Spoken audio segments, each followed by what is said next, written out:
Humble does not mean small. Just because the Bible tells us to be humble, it doesn't mean that we need to make ourselves small. We need to make ourselves unseen. It doesn't mean we need to let people walk all over us. It doesn't mean that we need to put ourselves last and put the desires and the needs of others before us. It doesn't mean that. And how I came to this understanding is I was thinking about how the Bible tells us to be more like Jesus, be more like Christ. Like Christ was the example of how we should be in the earth, right? And I was like, well, you know what? When we think about how society talks about Jesus, it talks about Jesus as being like humble, as turning the other cheek, as, sort of like just going with the flow of whatever it is, right? And that's not really how Jesus is, right? I kind of peeled back the layers and looked at this from a different lens, and I realized Jesus was a bit of a gangster, right? He was a bit of a don't mess with him type of guy, right? Now, I have a lot of things that I need to get into. It's kind of a long video, but make sure you stay to the end, because at the end, I give you 4 tips that you can kind of use to implement this into your life. And so I kind of tie it up really nicely and neatly, and you can take those 4 tips and be able to execute and be more like Jesus, right? You're going to be empowered. Don't worry. Stay till the end though. In the past, I thought that the call to be more like Jesus was a call to be humble and to make yourself small and unseen and to put the feelings of others first and to put yourself last. But in digging a little deeper, I realized Jesus was none of those things. He was, yes, humble, of course, but not humble to a fault where he was diminishing himself or not knowing exactly who he was. He knew who he was. He was confident in his power. He was confident in his authority. He was confident in his mission. He was confident in who God said he was. He had no confusion about that at all, and he was not shy to let everybody know exactly who he is, but not in a bold or arrogant or boastful way, right? Actually, a little bit bold, but not boastful and arrogant, but basically in a way to basically stand up for his principles, stand up for what he stood for, what his purpose was, what his life was about. He was going to stand up for that. And no one could convince Jesus otherwise, right? No one could get Jesus off of his game, not even for a moment, not even when it made other people uncomfortable, not even when it pissed off some people, not even when he had to go against people of high authority and high places with, a following, right? Even that would not get him off his game. Even when his life was at stake, Jesus was like, no, I'm standing on what they say these days, business, right? I'm going to do what I got to do because these are the principles that I live by, and I don't care who likes it or doesn't like it. I'm on assignment. He never compromised for what he believed in. Even when people told him that he wasn't who he thought he was, or who he was presenting to be. Even when people say, no, you're not that. You think you're this, you think you're that. No, you're not that. And Jesus never compromised based off of that. So those are the types of things that I want us to get into, to start to look at what Jesus did in certain circumstances and what does his character tell us about who he was, and how we should model ourselves after that. And we should not be small or timid or shy in the things that we're doing in life, because that's not how how Jesus modeled life for us, right? There's no call for us to be small, right? Humility basically means that we are recognizing the human in everyone else, that we're all the same. We all have the same opportunities. We should be afforded the same opportunities. We should all be treated equal. There's no reason why one of us should have something that the other shouldn't have, except that we take what we have and we work towards it. That's what I mean by that.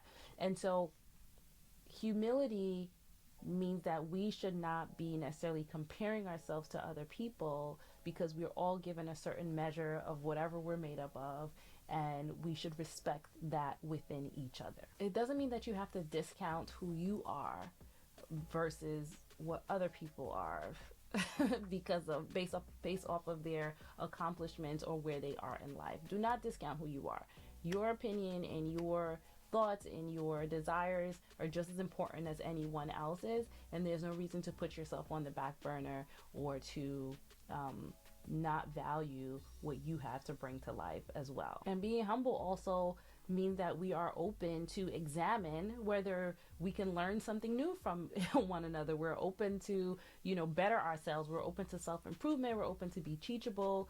That is being humble. But we're also standing on principles of the things that we believe in and the things that are important to us. I realized that I was doing this all wrong. When I was studying this and starting to understand the character of Christ, I've been doing it wrong. I thought that I had to put the needs of others before mine. I thought that I had to bend my desires to be pleasing to other people, and that's what being nice means. Like denying yourself and just doing what everybody else wants, right? And if you can fit whatever you want in last, then great. But that's really not what it is. You still have to figure out what it is that you want. What are the principles that you stand on? What are your core values? What are the values that you believe in? And then if you can compromise to help other people's along the way, and it fits into your values, if you can compromise and, help others along the way, that's great. But what you're not going to do, what you're not required to do, is to compromise your core values and your beliefs for other people, for the world, for circumstances, for your job, for your friends, for anything. Because that's what Jesus did. Like, he was about his business, about his principle, about his purpose, while still being kind, while still being compassionate, while still caring for others. Yes, he was meek, and yes, he was quote unquote lowly, in the sense that he wasn't puffing himself up. He wasn't too good for anything, but he still was standing on what he believed in, and he was not going to allow anybody else to make him bend or turn for that. So let's look at some examples of the things that we could learn from Jesus's encounters with people, because that's what made me really realize. It gave me good examples on how to react in certain circumstances or scenarios. So the first example is in Matthew chapter 21, where Jesus was going to the house of worship. It was a temple or synagogue or what have you, the house of God. And so when he got there, he realized that there were people standing outside or sitting outside begging, but he also saw that there were money changers, people who were, I guess, making change, and there was also people who were selling animals for sacrifice and doves and things of that nature. And he was upset. He was upset because he realized that these people were taking advantage of God's people. They were taking advantage of people who were coming to the church for prayer, for worship, for a sacrifice to the Lord, and they were trying to profit over it. And he was like, no, this is what we're not gonna do. And so he flipped the tables over, and he's like, you people are turning the house of God into, the house of prayer. You're turning into a den of thieves, basically. He's like, you're taking advantage of the people. I'm ad-libbing here as well. You're taking advantage of the people, and this is not what this was intended for. So he was not playing. He was like, no, this is not what it is. Like, he wasn't, although he is a meek and loving, person, he was like, what's right is right and what's wrong is wrong. I'm not going to allow you to take advantage of this circumstance and this situation.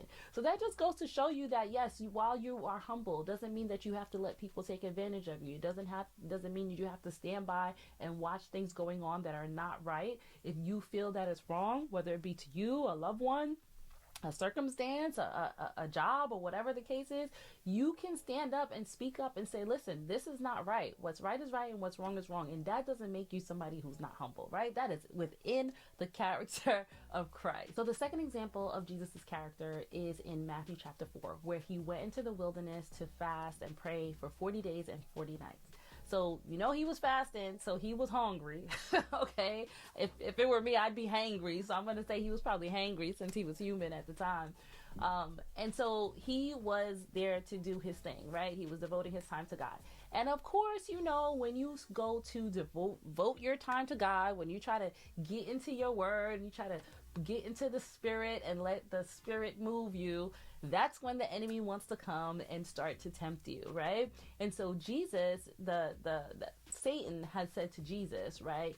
Oh, well, if you are God or the Son of God or whatever the case is, and you're hungry, why don't you turn this rock into loaves? Like, don't you change food into fish and all that good stuff? So he's basically coming for him, right? He's like, why don't you just do it if you. And Jesus was like, listen, I don't need to prove myself to you, okay?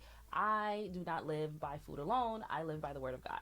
So basically he's like, listen, you can come and try to tempt me if you want to, but I have an assignment that I'm on. I have a principle that I'm working by, and I don't have to prove anything to you. Okay. I am who I am, and I'm doing what I'm doing, and you're not going to come and get me off course. Right. And then, so that was that. Right. So then Jesus was, I think he was looking over the land or something like that.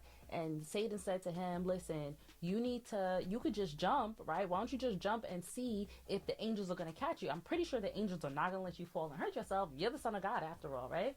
So Jesus was like, no, I'm not going to allow you. I don't have to prove anything to you. He did not let his ego step in and take over. And he said, we are not to test God, right? That is not part of the assignment. That's not the rules. That's not how it works. So no, I'm not going to do it because I'm not going to test God. And so right there, he stands on the word of God. He knows what the principles are that he aligns with. And he's like, no, I'm not going to do it. I don't have to prove anything to you. So you don't need to allow your ego to get into certain circumstances where you feel like you have to now prove things to other people of who you are, of what your value is, of what your worth is, in order for them to accept you, because it's not necessary. God already said who you are. He already said what you're capable of. You know who you are, and you don't have to jump through hoops or do any type of antics or put on a show for others just for them to accept who you are. Jesus did that, okay? And then basically he was tired of the devil at that point, and he was like, get out of here, you bother me. And he went about his business, but he didn't try to fight the devil. He didn't try to over explain to anything to the devil. He's like, I said what I said. I don't have to prove anything to you. And now I'm going to go on about my business. The third example of Jesus's character is when Peter, his disciple, came. Let me back up. So Judas betrayed Jesus. Judas was Jesus's homie, right? And he knew that Jesus was basically hiding from he wasn't really hiding, but he was basically evading law enforcement or the authorities. And so Judas basically sold him out for some money. And when they came to kind of get Jesus, essentially arrest him or whatever the case is, Peter, his other homie who was down for him, was like, no, you're not about to take him. He cut one of the, let's say, officer's ears. And Jesus was like, no, stop. That's not what we're going to do. He healed the guy's ear, and he went willingly. Why? Because this was, although Jesus was powerful at the time, he was able to say, listen, this is part of my assignment. I'm not going to fight. I'm not going to go back and forth. I'm just basically going to go because this is in alignment with what I had to do. And this goes to when, we are going through things that are hard times. We know we're doing the things that we have to do or the things that we believe is our assignment, but we're still going through hard times. So you continue with that journey. You continue moving forward, even though it's a hard time, because you know that this is part of the process that you have to go through, that God has taken you to do what you got to do. So that's Jesus's character in that particular instance. One thing there is that he did not let that situation get him out of character either. So he didn't get all rah-rah and like, yeah, these are my boys, we're about to, he wasn't trying to throw down or anything like that. He was like, I understand, this is the assignment that I have. I'm not going to get rowdy about it, and we're just going to do what we have to do because this is what God wants. So don't let anybody get you out of character, and make sure you stay on assignment even when things get tough. So that was number 3. The number 4 example of Jesus's character is when Mary told Jesus to turn the water into wine at the wedding, and Jesus was like, honey, it's not time for that yet, right?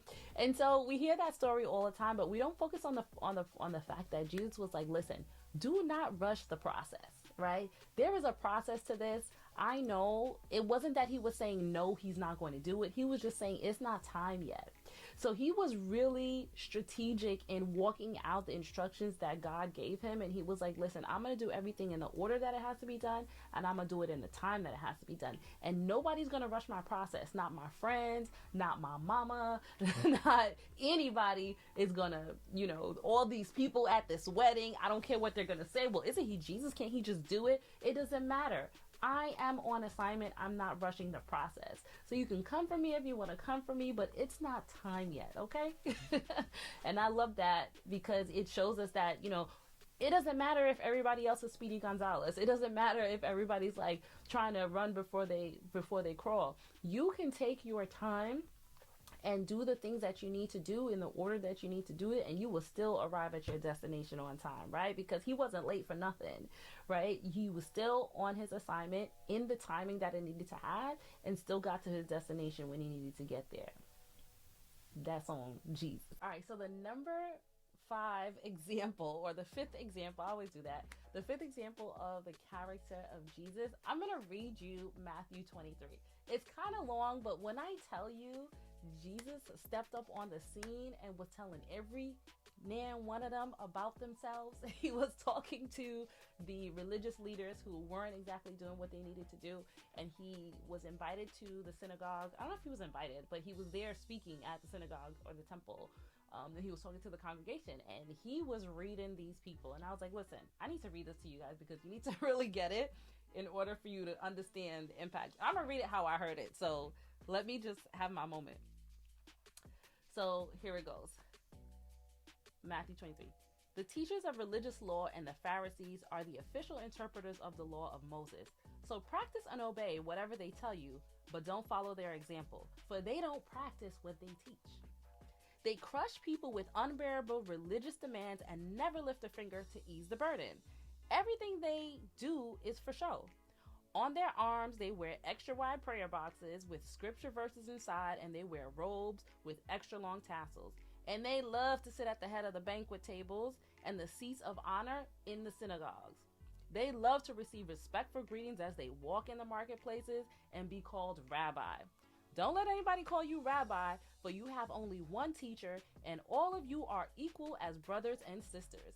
And don't address anyone here on earth as father, for only God in heaven is your father. And don't let anyone call you teacher, for you have only one teacher, the Messiah. The greatest among you must be a servant. But those who exalt themselves will be humbled, and those who humble themselves will be exalted. What sorrows await you, teachers of religious law, and you Pharisees, hypocrites? This is where it gets really juicy. He's like going in right here. What sorrow awaits you, teachers of religious law, and you Pharisees, hypocrites? For you shut the door of the kingdom of heaven in people's faces. You won't go in yourselves, and you don't let others go in either. What sorrows await you, teachers of religious law, and you Pharisees, hypocrites? For you cross land and sea to make one convert, and then you turn that person into twice the child of hell that you are yourselves. Blind guides, what sorrow awaits you? For you say that it means nothing to swear by God's temple, but that it is binding to swear by the gold in the temple? Blind fools, which is more important, the gold or the temple that makes the gold sacred? And you say that to swear by the altar is not binding, but to swear by the gifts on the altar is binding. How blind! For which is more important, the gifts on the altar or the altar that makes the gift sacred? When you swear by the altar, you are swearing by it and everything on it. And when you swear by the temple, you are swearing by it and by God who lives in it. And when you swear by heaven, you are swearing by the throne of God and by God who sits on the throne. What sorrow awaits you, teachers of religious law, and you Pharisees, hypocrites! For you are careful to tithe even the tiniest income from your herb gardens, but you ignore the more important aspects of the law: justice, mercy, faith. You should tithe, yes, but do not neglect the more important things, blind guides. You strain your water so you won't accidentally swallow a gnat, but you swallow a camel? I'm almost done. 2 more. What sorrow awaits you, teachers of religious law, and you Pharisees, hypocrites! For you are so careful to clean the outside of the cup and the dish, but inside you are filthy, full of greed and self-indulgence. You blind Pharisee, first wash the inside of the dish, and then outside will become clean too. What sorrow awaits you, teachers of religious law, and you Pharisees, hypocrites! For you are like whitewashed tombs, beautiful on the outside, but filled on the inside with dead people's bones and all sorts of impurity. Okay. Tell me that's not a read. Okay. Jesus was going in on them. Now, when you hear that, when you hear how Jesus interacted with the people, when it was time to play, when it was time to talk, he was like, listen, I don't play. That is not somebody who's going to sit down and let you walk all over them. That is not somebody who's going to allow you to disrespect what he believes in and what he stands for. So that, I think that was like the best example of like who Jesus was, and a reminder to solidify in your mind that you should not be weak out there in these streets, right? You should not allow the world to dictate who you are, what you're gonna do, what you're gonna say, how you gonna dress, how you gonna live, who you gonna live with, who you gonna talk to, who you gonna walk with, what you gonna do for your career. None of that. You sit down, you talk to God, you pray, you search your soul, you come up with your plan, and you walk it out. Don't look to the left, don't look to the right, don't listen to the naysayers, don't let anybody come for you, because what would Jesus do? Okay, so I just wanted to give you these 4 tips so that you can kind of know exactly what to do when you are thinking, how do I be more like Jesus? Number 1 is to be humble, not small. Recognize your strengths and your weaknesses without making yourself small or diminishing your self-worth. Number 2 is to be confident without compromising. Have a strong sense of identity rooted in your values and principles without arrogance or the need to be dominant over others, but standing firm on your beliefs. Number 3 is to be assertive but not aggressive. Confidently expressing your thoughts and feelings and needs, but being respectful of the boundaries of others. This allows you to have effective communication without confrontation and without aggression. And number 4 is to lead by example, right? How you interact with others, how you have empathy for others, compassion for others, how you respect others, and how you stand up for yourself, how you love yourself, how you take up for yourself, right? How you stand on what's important for you. All of that is leading by example. All right, so we got our marching orders, right? Be humble, not small, right? And you will find that you will be more like the character of Jesus, right?